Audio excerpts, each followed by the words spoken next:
Olá, estudantes. Olá, meninos e meninas. Bem, como a gente havia combinado, nós vamos ministrar aqui o conteúdo, né, da disciplina de Indivíduo e Sociedade, dando destaque aí para os aspectos da filosofia contemporânea e para as correntes filosóficas que falta a gente trabalhar, né? Nesse sentido, eu vou projetar aqui um esqueminha para a gente poder acompanhar melhor o raciocínio, certo? Então, partindo do princípio de que nós estamos trabalhando com a filosofia do século XX, dentro da filosofia contemporânea, a parte específica do século XX, né? Então, nós já falamos um pouco sobre essa filosofia quando apresentamos para vocês os principais filósofos desse período. Nesse sentido, nós temos no século XX a Era das Incertezas, que eu já falei com vocês, e temos aí uma corrente filosófica já estudada, que é o existencialismo, onde eu tenho os pensadores Nietzsche, Rousseau, no caso o Edmundo, né, não o Bertoldo, o Martin Heidegger, o Jean-Paul Sartre, que são autores que nós já estudamos e alguns de vocês compreenderam muito bem, né, nos trabalhos e no exercício diagnóstico, vocês já conseguiram trabalhar com essas questões do existencialismo. Então, agora, a ideia é a gente trabalhar com a outra corrente, que é a filosofia analítica, que vai trabalhar a questão da linguagem e as suas relações com o real. E também, nessa videoaula, uma outra corrente, já vamos ver. Então, dentro da filosofia analítica, nós vamos ter o Bertrand Russell, né? Que já vimos algumas coisas, porque houve um pouco aquela confusão da minha parte, né? Eu deixei no existencialismo o Bertrand Russell, quando na verdade era o Edmundo. Então, algumas pessoas conseguiram fazer essa observação, mas de forma que a gente já meio que entendeu um pouco dos dois, né? E o outro é o filósofo chamado Ludwig Wittgenstein, né? São nomes completos, mas não se preocupe quanto à pronúncia. O Ludwig Wittgenstein vão trabalhar, e o Rousseau, Bertrand Russell, vão trabalhar a questão da filosofia analítica. E também vamos apresentar rapidamente para vocês essa importante corrente filosófica mais contemporânea, mais atual, e a gente, na filosofia, trata dela como uma teoria crítica contra a opressão social. Aqui nós vamos ter o Adorno e Hockman, vamos ter Walter Benjamin, vamos ter Herbert Marcuse e vamos ter Jung Habermas. Então, Adorno e Hockman, Benjamin, Marcuse e Habermas. E depois vamos ter a filosofia pós-moderna, que eu não vou tratar dela aqui agora, ficará para um outro momento, certo? Então, como a gente já viu, né? Aqui nós temos o pensamento do século XX, com as questões, com as correntes, temos as correntes existencialismo, já trabalhamos, filosofia analítica e escola de Frankfurt, que vamos trabalhar agora, ficando para depois apenas a pós-moderna, cada uma com as suas questões específicas filosóficas. Por exemplo, na filosofia analítica, as questões filosóficas são: quais são os pressupostos lógicos da linguagem? É uma questão mais voltada para a linguagem. Os conceitos abordados nessa filosofia é a análise lógica e os jogos de linguagem. E as influências é o positivismo lógico, né? Já na escola de Frankfurt, nós vamos ter como questões filosóficas o que é sociedade de massas, qual é a função da razão humana, né? Aqui faz muito sentido com a disciplina, né? E aí a gente vai ver algumas coisas depois de terminar essas correntes, a gente vai tentar compreender alguns problemas sociais, como questão de gênero, questão de desigualdade social, as etnias, as minorias sociais, uma parte mais específica da sociologia. Né? Afinal de contas, a nossa disciplina é indivíduo e sociedade, a gente está vendo aqui tudo junto, mas depois cabe um momento específico para a gente entender as questões específicas da sociedade. Né? E os conceitos tratados na Escola de Frankfurt, que estão ligados a essa questão da sociedade de massa e a questão da função da razão humana, nós vamos ter o conceito de teoria crítica, razão instrumental, indústria cultural, arte, repressão, razão dialógica, ação comunitária. São conceitos extremamente importantes serem entendidos, não só por alguém da área mais científica, não é das questões humanas, mas todo profissional precisa entender minimamente essa questão da escola de Frankfurt. E as influências, essa escola vai receber influência, diferentemente do existencialismo, que recebe influência da fenomenologia, a escola analítica recebe do positivismo, a escola de Frankfurt vai receber influência do marxismo e da psicanálise. Né? Então, é o que nós vamos tratar agora. Então, já tratamos dessas questões aqui, vamos, então, avançando. Aqui são os filósofos que já foram trabalhados em outros momentos. Então, cabe-nos agora a gente, deixa eu passar aqui mais rápido, cabe agora a gente trabalhar especificamente essas questões. Então, aqui, como eu estava apresentando, né? Pois bem, vamos iniciar com a filosofia analítica. Tentar entender e o que diz cada um dos autores. Né? Não é muito longa, mas vale a pena a gente entender. Então, a filosofia analítica, a gente traz como subtítulo a linguagem e suas relações com o real. Na virada do século XX para o século, melhor, XIX para o século XX, surgiu uma corrente filosófica que, pela análise lógica da linguagem, ela procura esclarecer o sentido das expressões, dos conceitos, dos enunciados e o uso contextual dessa linguagem. No seu uso no discurso linguístico, enfim. Por isso, ela ficou conhecida como filosofia analítica ou filosofia da linguagem. Né? De acordo com essa corrente, muitos dos problemas filosóficos se reduzem a equívocos e mal entendidos, específico, né, da linguagem, do uso ambíguo da linguagem. O desenvolvimento da filosofia analítica lançou luz sobre diversos aspectos da linguagem e influenciou filósofos de outros campos da filosofia, né, que passaram a atentar mais para o fenômeno da linguagem. Né? Um dos filósofos contemporâneos que se vale dos resultados da filosofia analítica é exatamente o Habermas, né, que pertence à escola de Frankfurt, também, que estudaremos mais adiante. Então, Habermas é aqui um expoente dessa filosofia. Bem, o movimento da filosofia analítica ele passou por várias etapas, nas quais se voltou para as questões específicas em relação à linguagem. Né? Surgiu com o reconhecimento de que as questões sobre o sentido e a linguagem têm um papel fundamental na filosofia, né? Logo na psicologia, na pedagogia, nessas disciplinas mais, nessas áreas de formação mais humana.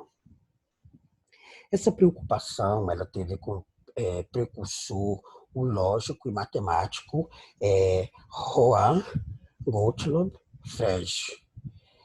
Foi aí um dos precursores, percebendo que a linguagem comum contém expressões geradoras de equívocos, propôs a constituição de uma linguagem formal, que restringisse os inconvenientes e as imprecisões da linguagem comum. Outros nomes importantes também da filosofia analítica é o Bertrand Russell e o Ludwig Wittgenstein, né? Que estudaremos em seguida, daqui a pouquinho. E os britânicos, Rowan, Language, Austin, o Austin. Em algum momento vocês ainda vão trabalhar, né, quando estiver trabalhando a psicologia específica da linguagem, da educação, vocês devem conhecer o Austin. E Gilberto Hilles. São alguns precursores, né, que deram impulso para essa corrente específica da questão da linguagem na filosofia.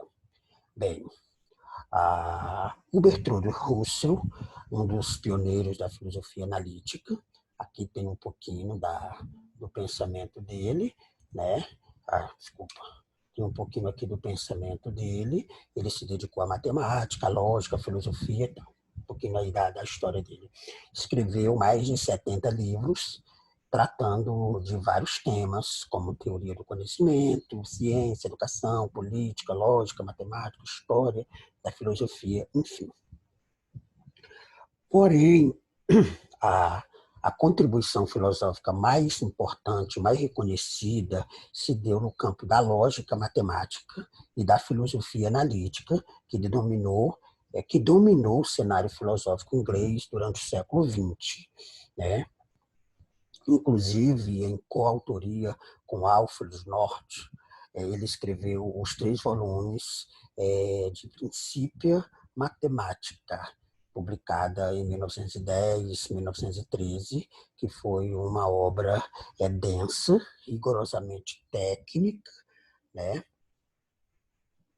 e especializada, técnica e dirigida aos especialistas. Muitos estudiosos a consideram uma das mais importantes contribuições à lógica desde os trabalhos de Aristóteles. Então, essa é um pouco da contribuição de Rousseau. Rousseau, a pronúncia para não confundir com Rousseau, com Russo e Russell, né? Temos 3 aí. Rousseau, que nós já conhecemos na filosofia moderna, e aqui na contemporânea nós temos o Edmund Husserl e o Bertrand Russell, né? Só para diferenciar isso. Então, o Bertrand Russell, ele recebeu o Prêmio Nobel de Literatura em 1950. Em sua longa vida, ele viveu 98 anos, né?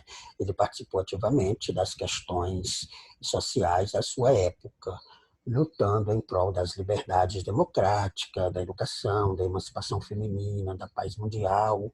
Foi uma personalidade pública muito influente na Europa no século XX. A tese central do livro dele, Principia Mathematica, consistia exatamente em demonstrar que toda a matemática pura advém dos princípios da lógica pura. Portanto, há aí uma identidade entre lógica e matemática. Por isso mesmo que a parte específica da lógica é muito ligada à questão de raciocínio lógico, né, de matemática. Posteriormente, ele ampliou esta tese, procurando estabelecer os fundamentos lógicos do conhecimento científico, de modo geral, e prosseguindo neste projeto de apontar os pressupostos lógicos da racionalidade, ele desenvolveu a filosofia analítica, submetendo a linguagem humana à análise lógica, né? Então, vem aí uma coisa bem inovadora.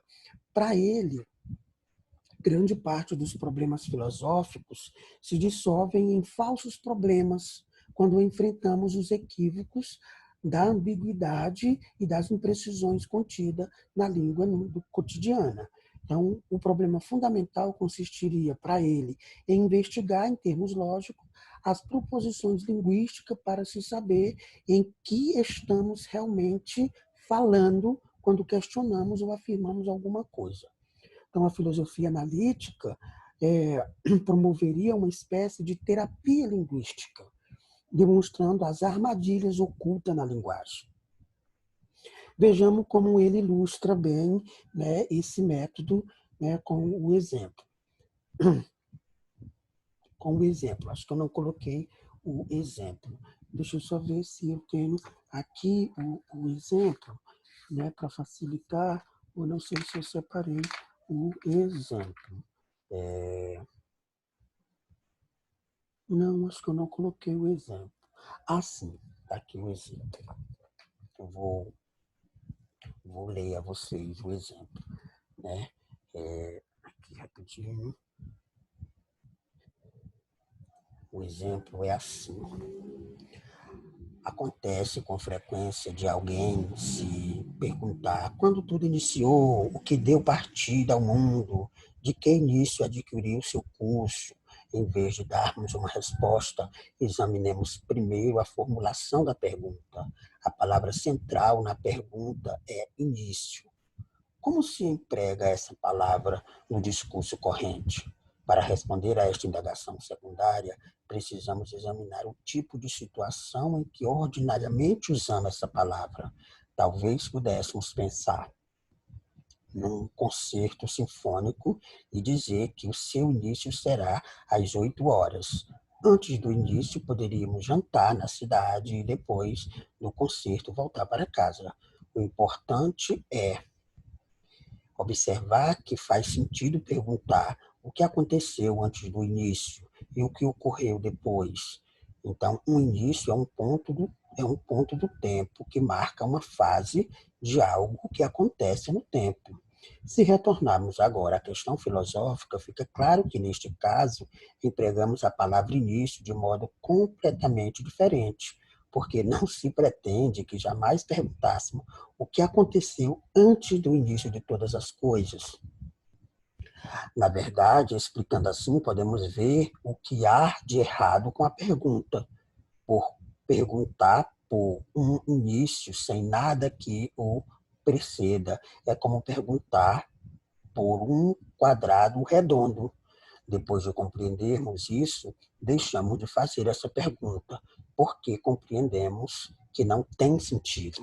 Então, o que ele está dizendo é que, dependendo da forma como você emprega as palavras, no caso da pergunta que fazemos, quando é o início? O início para quem? O início a partir de que ponto? Né? Por exemplo, a gente diz assim, a Ceilândia iniciou em 1900.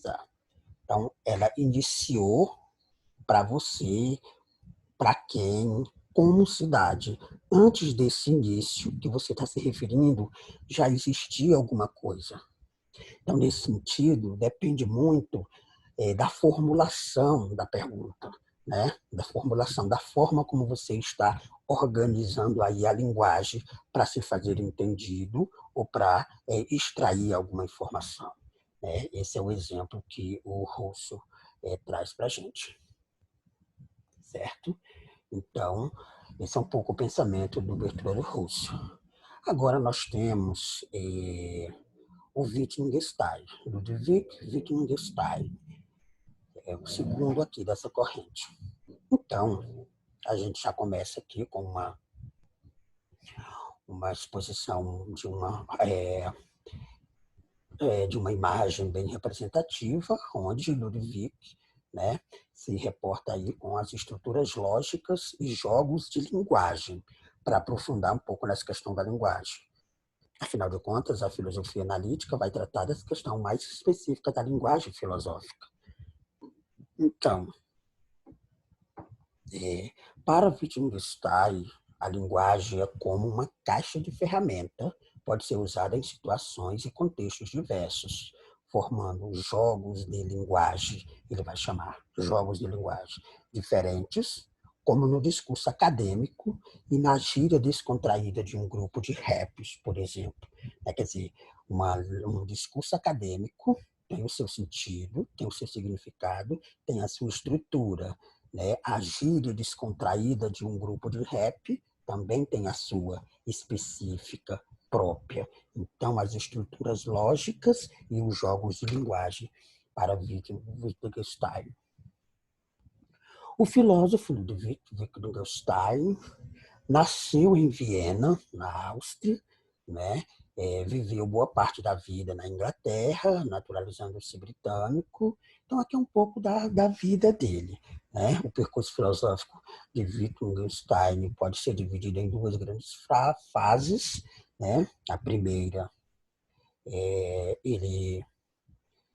em que se percebe influências, né, do pensamento de Russell, do Bertold Russell, né, a partir aí do Russell, né, essa questão mais estrutura lógica, tá? A teoria do pensamento verdadeiro é uma figura de mundo, então essas ideias que ele vai receber do Bertold Russell. A segunda fase, o Ludwig deu um tiro de 180 graus, né, e se afastou dessa compreensão mais lógica, é, da estrutura lógica do pensamento, né?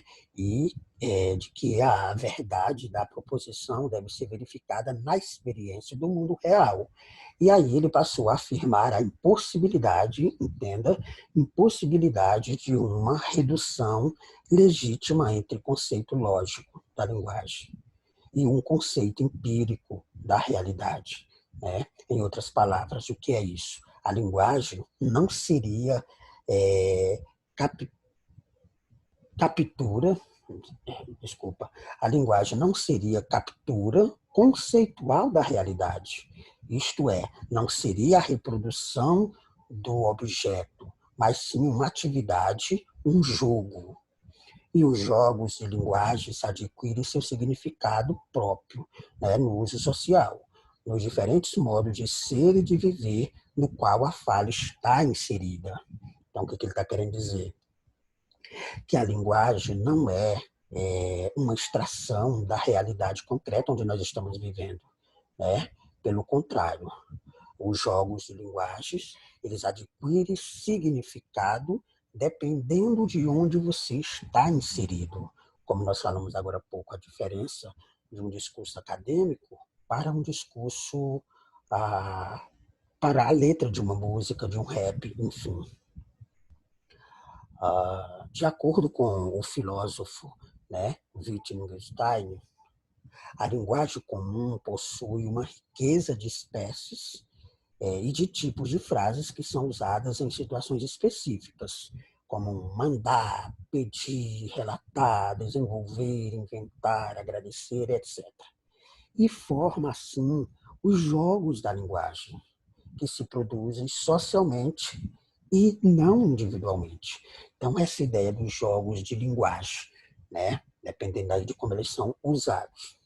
Com essa perspectiva, Wittgenstein vai abordar a intenção de fazer, vai abandonar a intenção de fazer da linguagem comum a pintura da realidade, como ele mesmo havia dito anteriormente. O termo linguístico não poderia mais ser explicado por meio de uma análise lógica, mas apenas a partir de seu uso social.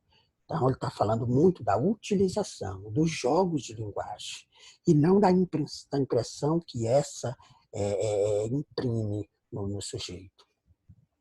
Na sua obra Investigações Filosóficas, Wittgenstein, ele explica: a linguagem é como uma caixa de ferramentas. Para ele, não se trata mais de considerá-la falsa ou verdadeira, mas de saber usá-la. Né? A tarefa da filosofia para ele é usar adequadamente a linguagem, sabendo dos seus limites e colocando-se diante do que não pode ser falado. Então, nesse sentido, faz todo sentido, né? É nesse sentido da fala do Wittgenstein, a gente percebe a significação, porque a linguagem é como uma caixa de ferramenta e cada um vai buscar dentro dessa caixa de ferramenta elementos ou uma ferramenta, uma chave que mais se ajusta a essa realidade, né, a esse problema que ele tem para resolver.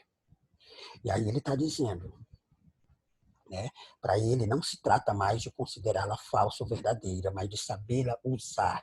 Então é um pouco o que a gente está vivendo hoje, né? É um pouco o que a gente está vivendo hoje, quando a gente tem visto, né, inúmeras informações falsas, o que se tornou chavão com essa ideia de fake news, né? Então as coisas podem ser verdadeiras e passam a ter um sentido falso da forma como elas são usadas, ou elas podem ser é, falsas e acaba tendo um sentido verdadeiro, ou vice-versa. Ela é verdadeira, né? Mas ela pode ser apresentada num contexto com um significado outro que ganha uma dimensão, né, de falsidade, de falácia.